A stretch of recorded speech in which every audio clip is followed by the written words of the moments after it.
గణతంత్ర దినోత్సవం. ఇవాళ భారత రాజ్యాంగం మనకు హక్కులు ప్రసాదించినటువంటి రోజు. ఇవాళ భారత రాజ్యాంగం అమల్లోకి వచ్చినటువంటి రోజుగా మనం చెప్పుకుంటూ ఉంటాం 26 జనవరిని. ఈరోజు అత్యంత కీలకమైంది. ఈ భారత భూభాగం మీద ఉన్నటువంటి ప్రతి మనిషికి హక్కులు పంచిచ్చినటువంటి రాజ్యాంగం అమలైనటువంటి రోజు. ఒక మనుషులకి కాదు, ఈ భూమి మీద ఉన్నటువంటి ప్రతి జీవికి. కుక్కను బహిరంగంగా చంపితే కేసు, ఎందుకంటే దానికి హక్కులు ఇచ్చింది గవర్నమెంట్, ఏది రాజ్యాంగం. కుక్కలను కానీ చీమకు కూడా ప్రతిదానికి భారత రాజ్యాంగం హక్కులు ఇచ్చింది. సో అటువంటి గొప్ప రోజు. అంతకంటే ముందు మనం ఎవరు తనినా పట్టించుకుంటోడు లేడు, కేసులు పెట్టోడు లేడు, ఏం లేదు. తంతరవా అట్లేదు అంటారు అనేది. రాజ్యాంగం వచ్చినాక అట్టెట్టదంతవు రాని కాడికి వచ్చింది అన్నట్టు. రాజ్యాంగం అది తీసుకొచ్చింది. అయితే భారత రాజ్యాంగం అమల్లోకి వచ్చింది. కానీ రాజ్యాంగం అమల్లోకి వచ్చిన తర్వాత కూడా ఇవాళ ఈ దేశం పరిస్థితి ఎక్కడి నుంచి ఎక్కడికి పోయింది? ఈ దేశంలో సంపద లేదా? ఈ దేశంలో వనరులు లేవా? ఈ దేశంలో మానవ సంపద లేదా? మేధావులు లేరా? అంటే అన్నీ ఉన్నారు. కానీ దరిద్రమైన పాలకులే ఈ దేశానికి పెట్టిన శని. ఆ రోజు బాబాసాహెబ్ అంబేద్కర్ గారు ఈ సమాజాన్ని ఉద్దేశించి ఈ సమాజ లోతుపాతులు తెలుసుకొని వారికి ఏ హక్కులు కావాలి, ఎట్లా బ్రతకాలి, ఈ దేశం ఎట్లా ముంగడిపోవాలనేటువంటి అనేకమైనటువంటి ఒక విస్తృతమైన ఆలోచనల మధ్య భారత రాజ్యాంగం నిర్మాణమైంది. కానీ ఇవాళ పరిస్థితి చాలా దారుణంగా ఉంది. అమలైన తర్వాత నుంచి ఈ రోజు వరకు 26 జనవరిలో ఎన్నో పోయినాయి కదా. ఈ సందర్భంలో ఎక్కడన్నా ఈ దేశంలో ఉన్నటువంటి యువతను ఒకసారి చూసుకోండి, దేశం ఆర్థిక స్థితిగతులు చూసుకోండి, సామాన్యుల పరిస్థితి చూసుకోండి. చంద్రబాబు నాయుడు గారు నిన్ననో మొన్ననో స్టేట్మెంట్ ఇచ్చిండు, ఈ దేశంలో నన్ను మించిన సీనియర్ లీడర్ లేడు, సీనియర్ పొలిటీషియన్ లేడు అన్నాడు. నువ్వు ఏలుబడి చేసినటువంటి తెలంగాణ రాష్ట్రంలో, అటు ఉమ్మడి ఏపీలో, లేదంటే ఇప్పుడున్నటువంటి ఏపీలో రేషన్ కార్డుల సంఖ్య పెరుగుతుందా? కంట్రోల్ బియ్యం తినేట వాళ్ళ సంఖ్య పెరుగుతుందంటే దాని అర్థం ఏంది? పేదోళ్ళు పెరుగుతున్నట్టే కదా లెక్క. కంట్రోల్ బియ్యం పెరుగుతూ ఉంది, తెల్ల రేషన్ కార్డులు పెరుగుతూ ఉన్నాయి అంటే దాని అర్థం ఏంటంటే దేశం దివాలా తీస్తూ ఉంది, ఇంకా పేదరికంలోకి పోతుందని దాని అర్థం. మీరు చెప్తున్నటువంటి జిఎస్డిపిలు, తర్వాత పర్ క్యాపిటా ఇన్కమ్లు, ఇవన్నీ కేవలం కాకి లెక్కలు మాత్రమే. వాస్తవాలు వేరేగా ఉన్నాయి. ఈ భారత రాజ్యాంగం బీసీలకు, మరి ముఖ్యంగా వెనుకబడిన తరగతులకు సౌకర్యాలు కల్పించడంలో కొంత విఫలమైందనేది మాత్రం వాస్తవం. మా వర్గాల నుంచి ఆ ఆందోళన ఉంది. ఆ రోజుల్లో పూర్తి అస్పృశ్యతను ఎదుర్కొంటున్నటువంటి ఎస్సీ ఎస్టీలకు భారత రాజ్యాంగం రిజర్వేషన్ కల్పించింది చట్టసభల్లో. కానీ బీసీలకు అటువంటి ప్రయత్నం చేసినా ఎవరు కూడా దాన్ని మాట్లాడనివ్వలేదు. జవహర్లాల్ నెహ్రూ గారు అయితే ఆ టాపికే ఎత్తొద్దని చెప్పిండు. ఆ తర్వాత అనేక సార్లు కాంగ్రెస్ పార్టీ బీసీలను మోసం చేస్తూనే ఉంది. ఇప్పుడున్న భారతీయ జనతా పార్టీ అదే కొనసాగిస్తూ ఉంది. ఇక్కడ మనం గమనించాల్సినటువంటి అంశం ఏంటంటే, బీసీలకు చట్టసభల్లో రిజర్వేషన్ కావాలని దశాబ్దాల నుంచి అనేక పోరాటాలు జరిగినాయి. మండల్ కమిషన్ రిపోర్ట్ని ఇంప్లిమెంట్ చేయాలని ఎవరు మన కాన్శీరామ్ గారు 48 రోజులు దీక్ష చేపట్టిండు పార్లమెంట్ ముంగట కూర్చొని. అయినా కూడా ఈ దేశం చలించలే. ఈ దేశంలో అత్యంత వెనకబడిన వర్గాలుగా బీసీలు మిగిలిపోయినారు. అందుకోసమే బీసీలకు కూడా చట్టపరమైనటువంటి చట్టసభల్లో ఖచ్చితంగా రిజర్వేషన్ రావాలి. ఈ రేవంత్ రెడ్డో, జానారెడ్డో, ఈ ఉమ్మాయ జక్కా వీళ్ళు ఇద్దరు చేస్తారు, అదంతా ఒట్టి మాట వీళ్ళతో కాదు. వీళ్ళు ఎంతసేపు ఉన్నా బీసీల మీద బండెత్తేస్తాను తప్ప దేనికి పనికిరారు. కానీ ఇదే భారత రాజ్యాంగం బీసీలకు ఏమిచ్చింది, రెడ్లకు వెలమలకు ఏమిచ్చింది ఒకసారి చూడాలి మనం. 27% రిజర్వేషన్ ఓబీసీలకు, 27% రిజర్వేషన్. అది ఉద్యోగాలలో మళ్ళీ విద్యా సంస్థలలో కూడా మొన్న వచ్చింది, 2006 ఏమొచ్చింది. కానీ అంతకుముందుకు లేదు. బీసీలకు రిజర్వేషన్ ఇస్తా అంటే కోర్టు గుండెలు బాదుకుంటుంది, ఈ అగ్రవర్ణ నాయకులు గుండెలు బాదుకుంటారు. అట్లెట్లు ఇస్తారు, ఆగమైపోతుంది, టాలెంట్ మిస్ అవుతుంది, ఇవన్నీ చెప్తూ ఉంటారు. కానీ అగ్రవర్ణాలకు రిజర్వేషన్ ఇచ్చే కాడ ఎంత దారుణమైన రిజర్వేషన్ అమలవుతా ఉందో ఒకసారి మనం ఈ లెక్క చూసుకున్న తర్వాత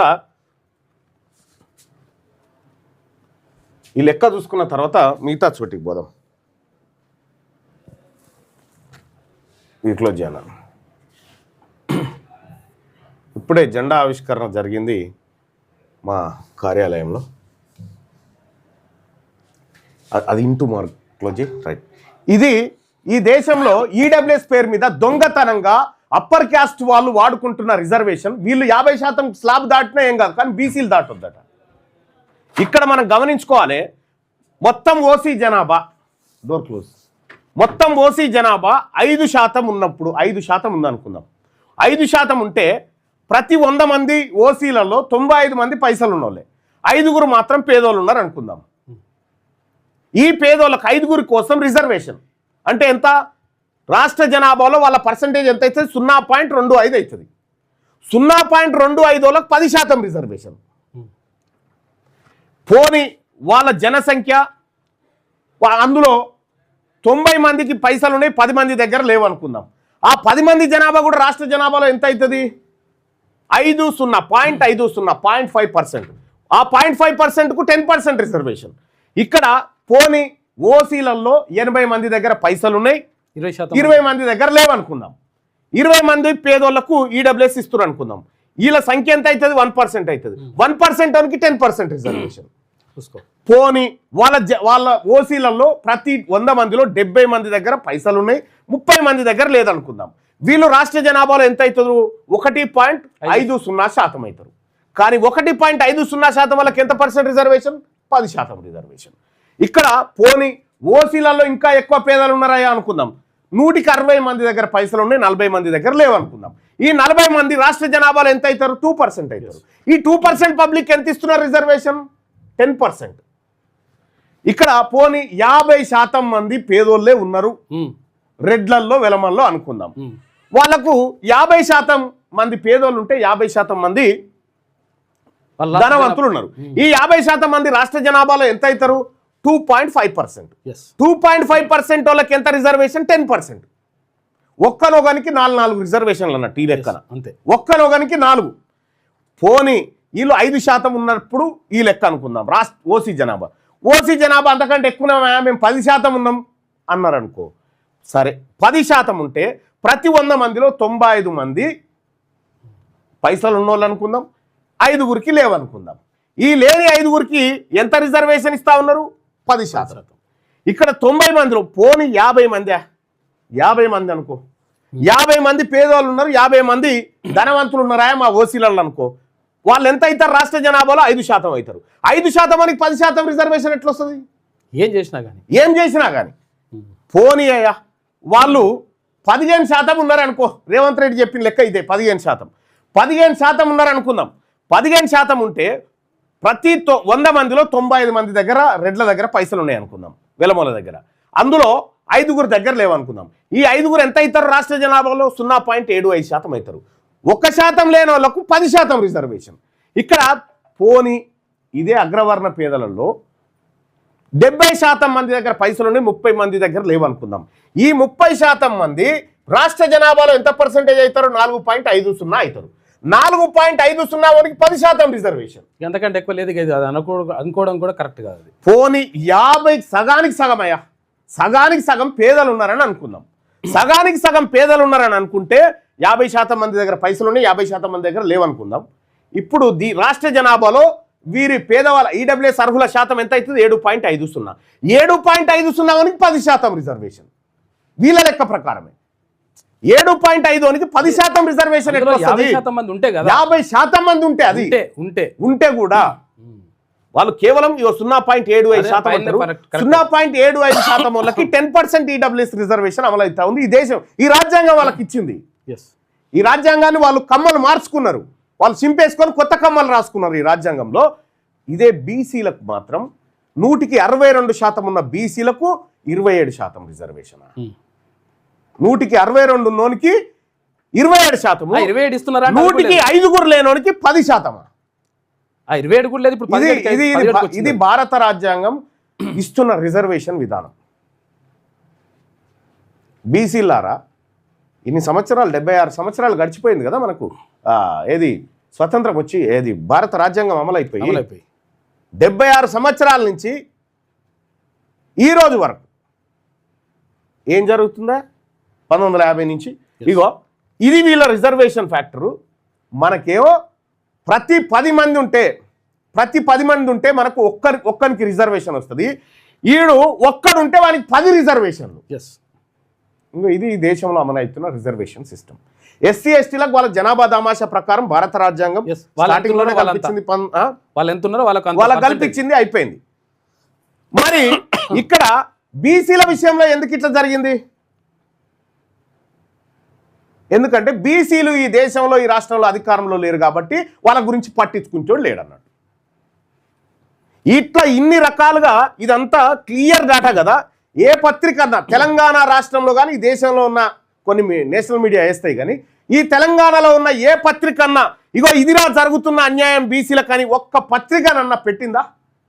ఎప్పుడన్నా చర్చకు పెట్టిందా? 42% రిజర్వేషన్ బీసీలకు కావాలంటే కోర్టుకు పోయి ఆపిన రెడ్లు, మరి ఇది ఎట్లా ఇంప్లిమెంట్ అయింది? అదే కోర్టు వీళ్ళకి ఇవ్వచ్చు అని చెప్పింది, మనకి ఇవ్వద్దని చెప్పింది. ఈ కోర్టు ఇది న్యాయం, మనకి ఇవ్వద్దట, వాళ్ళకి ఇవ్వాలన్నట. వాడు ఒక్కడు కూర్చుంటే 10 బిర్యానీలు పెడతారట, మన వాళ్ళు 10 మంది కూర్చుంటే ఒకటే బిర్యానీ పంచుకొని తినన్నట. ఇగో ఇది వాళ్ళ కథ. ఇది ఈ దేశంలో రాజ్యాంగం కథ. ఈ రాజ్యాంగం ఈ పౌరులకు ఇచ్చినటువంటి హక్కులు, రిజర్వేషన్లు ఇవి. పన్నులు కట్టాలి. పన్నులు మరి 10 మంది బీసీలను కూర్చున్నాం, 10 మంది దగ్గర పన్నులు వసూలు చేసిరు. 10 మంది దగ్గర పన్నులు వసూలు చేసిరు. ఎంతమంది పెడుతున్నారు అంటే 10 మందికి పెట్టాం, మేము ఒక్కరికి పెడతాం. మళ్ళా 10 మంది దగ్గర పైసలు వసూలు చేసి ఒక్కరికి బిర్యానీ పెట్టిండ్లా, వాళ్ళనేమో ఒక్కడు కూర్చుంటే ఈ 10 మంది పైసలు తీసుకుపోయి వానికి పెట్టిరు. ఇగో ఇది జరుగుతున్నది. ఇవాళ తెలంగాణ రాష్ట్రంలో బీసీ నిరుద్యోగులు చాలామంది, అన్న నువ్వు నిరుద్యోగుల గురించి మాట్లాడాలన్నా అంటాడు, నోటిఫికేషన్ల గురించి నోటిఫికేషన్ లేచి వీళ్ళని నోట్లే పోయి అన్న తీసుకపోయి మా వాటా మాకు తేలాలని కొట్లాడుతున్నాం కదా. ఈడబ్ల్యూఎస్ లేకుండా చేయాలి ఈ రాష్ట్రంలో. ఈడబ్ల్యూఎస్ అనేది మోసం, దుర్మార్గం, అనేక రకాల. ఎంత దుర్మార్గం అంటే ఇక చూడ్రి, గతంలో వీళ్ళు ఎవరు యాదవత్రయం కొట్లాడింది మహిళా రిజర్వేషన్కి సంబంధించి వచ్చినప్పుడు మహిళా రిజర్వేషన్ ఆపాలంటే పెద్దగా చూపించారు తప్ప, అయితే ఆ మహిళలలో మా బీసీ మహిళలు లేరు అని అడిగిరు వాళ్ళు. అవును, మహిళలలో మా బీసీ మహిళలు ఉంటాయి కదా, మాకు రిజర్వేషన్ బరాబర్ మా మహిళలకు కూడా కల్పించండి, అప్పుడే ఈ మహిళా రిజర్వేషన్ అమలు చేయాలని చెప్పారు. అప్పుడు అట్టెట్లయితేనే అన్నారు. ఇప్పుడు అనుకుంటున్నారు 100% అన్యాయం జరుగుతుంది. రెడ్డి గారు ఉంటే రెడ్డి గారు భార్యనో లేకపోతే ఇక చూడ్రి ఏం జరుగుతుందో చూడ్రి. బీసీలారా, బీసీలకు ఏం జరిగిందో చూడ్రి. ఇది క్లోజ్ చేయన్న. ఇక చూడ్రి, ఇగో ఇది ఎంత ఈడబ్ల్యూఎస్ ఎంత దుర్మార్గం చూడండి. డబ్బులు ఉన్న అగ్రకుల పేదలు బీజేపీ కాంగ్రెస్ రెండు ఎంత దుర్మార్గంగా రిజర్వేషన్ తెచ్చాయనేది ప్రధానంగా చూస్తే ప్రతి బీసీ బిడ్డకు రక్తం మరిగిపోతుంది. బీజేపీ యొక్క దుర్మార్గం బీసీలకు కొన్ని తరాల్ని వెనక్కి నెట్టుతుంది. ఇగో నీట్ ఎంబీబీఎస్లో All India Institute of Medical Science Mangalagiri cut off మార్కులు చూడ్రి. ఓబీసీలకేమో 1733 ర్యాంకు తర్వాత వస్తే ఇక సీట్ రాలే. అదే రెడ్లకేమో 3000 చదువు రాకపోయినా ర్యాంక్ ఇచ్చి ఉద్యోగం ఏది సీట్ ఇచ్చారు. రెడ్లకు, వెలమలకు, అప్పర్ క్యాస్ట్ వాళ్ళకు అంతా. ఇగో ఓబీసీ వాళ్ళకు 2500 పైకి ర్యాంక్ వస్తే లేదు ఇక సీటు. అదే ఈడబ్ల్యూఎస్ వాళ్ళకు 4000 దాకా వచ్చినా రెడ్లకు, వెలమలకు ఇచ్చేసారు. ఇగో ఇది మన బతుకు. డబుల్ నేను అడుగుతా ఉన్నా, మన బీసీ బిడ్డల కంటే 1525 ర్యాంక్ ఎక్కువ వచ్చిన సీట్స్ పొందిన అగ్రకులాల వాళ్ళు పేదలంట. ఇది ఎంతమందికి తెలుసు? గొర్రెలు మాదిరిగా ఆలోచన లేకుండా ప్రశ్నించడం చేతగాని మన బీసీ రాజకీయ నాయకులు, మేధావులు, చదువుకున్న విద్యావంతులైనా మన ఈ సమాచారాన్ని మన వర్గాలకు వివరంగా చెప్పండి. మన వాటా భాగం మనకు రావాలి. మోసం చేస్తున్న అగ్రకుల పార్టీల రాజకీయం గురించి అందరికీ అర్థమయ్యేలా చెప్పండి. మీరు చెప్తుంది ఇదే కదా. ఏదిరా మా వాటా అని అడుగుతా ఉన్నాం. ఇప్పుడు నేను అడుగుతా ఉన్న నిరుద్యోగ సోదరులను నోటిఫికేషన్ వేసి ఈడబ్ల్యూఎస్ భర్తీ చేయమంటారా? దేనికోసం చేయమంటారు? మా బీసీ బిడ్డలు 10 మంది ఎక్కువ ఎస్ఐలు అయితే తప్ప, 10 మంది ఎక్కువ ఎంఆర్ఓలు అయితే తప్ప, 10 మంది టీచర్లు ఎక్కువ అయితే తప్ప, 10 మందికి ఎక్కువ అవకాశాలు వస్తే తప్ప, అన్యాయంగా ఈడబ్ల్యూఎస్ పేరు మీద దోచుకుంటా ఉంటే నోటిఫికేషన్లు వేయాలని చెప్పి ఈ అగ్రకుల పార్టీలు చెప్తా ఉంటే ఈ పోరగాళ్ళు 2-3 తిరుగుతూ ఉన్నారు. నోటిఫికేషన్లు వేయాలి. ఎప్పుడు వేయాలి? ఈడబ్ల్యూఎస్ను తీసేసేయాలి. మొన్న చూడలే గ్రూప్ 2లో, గ్రూప్ 1లో ఏం జరిగిందో?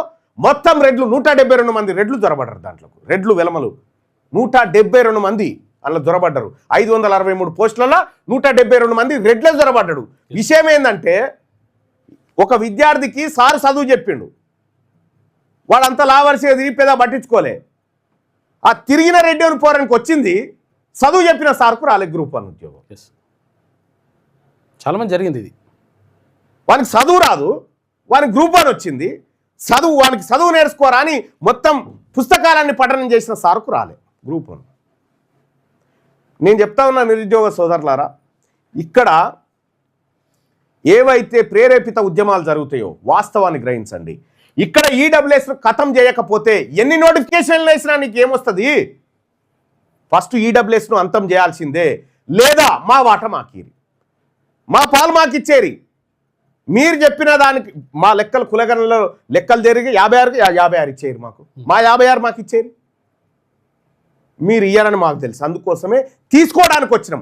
ఇంత అన్యాయం బీసీలకు జరుగుతూ ఉంటే ఇన్ని రకాల, మొన్ననే కదా లెక్కలు చెప్పింది, 11,500 కోట్ల రూపాయలు బడ్జెట్ పెట్టి 2,400 కోట్ల రూపాయలు ఖర్చు పెట్టని దుర్మార్గపు దొంగ అగ్రకుల ప్రభుత్వం ఇదని చెప్పిన కదా, అసెంబ్లీలోనే శాసనమండలిలోనే మాట్లాడి చెప్పిన కదా. ఆర్థిక దోపిడీ, విద్యా దోపిడీ, ఉద్యోగ దోపిడీ, రిజర్వేషన్ల దోపిడీ, సామాజిక దోపిడీ, ఇవన్నీ మా చుట్టూ పెట్టి అగ్రకులాలకు ఇస్తేనేమో వాళ్ళకి ఇవ్వాలన్నట. వాళ్ళకి ఈడబ్ల్యూఎస్ రిజర్వేషన్ ఇవ్వచ్చు అని సుప్రీంకోర్టు చెప్తుంది. ఈడబ్ల్యూఎస్ వాళ్ళకి రిజర్వేషన్ ఇవ్వచ్చండి వాళ్ళకట. ఈ ఈడబ్ల్యూఎస్ అంటే ఏందట అంటే పేదోళ్ళట. బీసీలలో పేదోళ్ళు లేరా? తిండి గతిలో ఎస్సీలలో లేరా? ఎస్టీలలో లేరా? వాళ్ళకి మల్లర్లో లేదట. ఈడబ్ల్యూఎస్ కోట ఓన్లీ రెడ్లకు వెలమలకు వీళ్ళకి మాత్రమే. వీళ్ళకి బీసీలు ఎస్సీలు ఎస్టీలు రావద్దట. మళ్ళా ఓపెన్ కేటగిరీలో ఉన్న 50% నుంచి 10% కట్ చేసి వాళ్ళకి ఇచ్చిరు. అంటే బీసీలకు ఓపెన్ కేటగిరీలో కొట్టుకునేటువంటి అవకాశాలు తగ్గించి వాళ్ళకు దోషిపెట్టింది ఈ ఈడబ్ల్యూఎస్ అనేది చాలా ప్రమాదకరం. ఈ ఈడబ్ల్యూఎస్ ను ఖతం చేస్తుంది తెలంగాణ రాజ్యాధికార పార్టీ. అర్హులైన పేదలు ఎవరన్నా ఒకటి అరా ఉంటే వాళ్ళ కోసం ఆలోచిస్తాం, కానీ ఈడబ్ల్యూఎస్ ఎట్టి పరిస్థితుల్లో మా బీసీ నిరుద్యోగులకు కానీ బీసీ ప్రజలకు కానీ ఎట్టి పరిస్థితుల్లో న్యాయం చేయదు.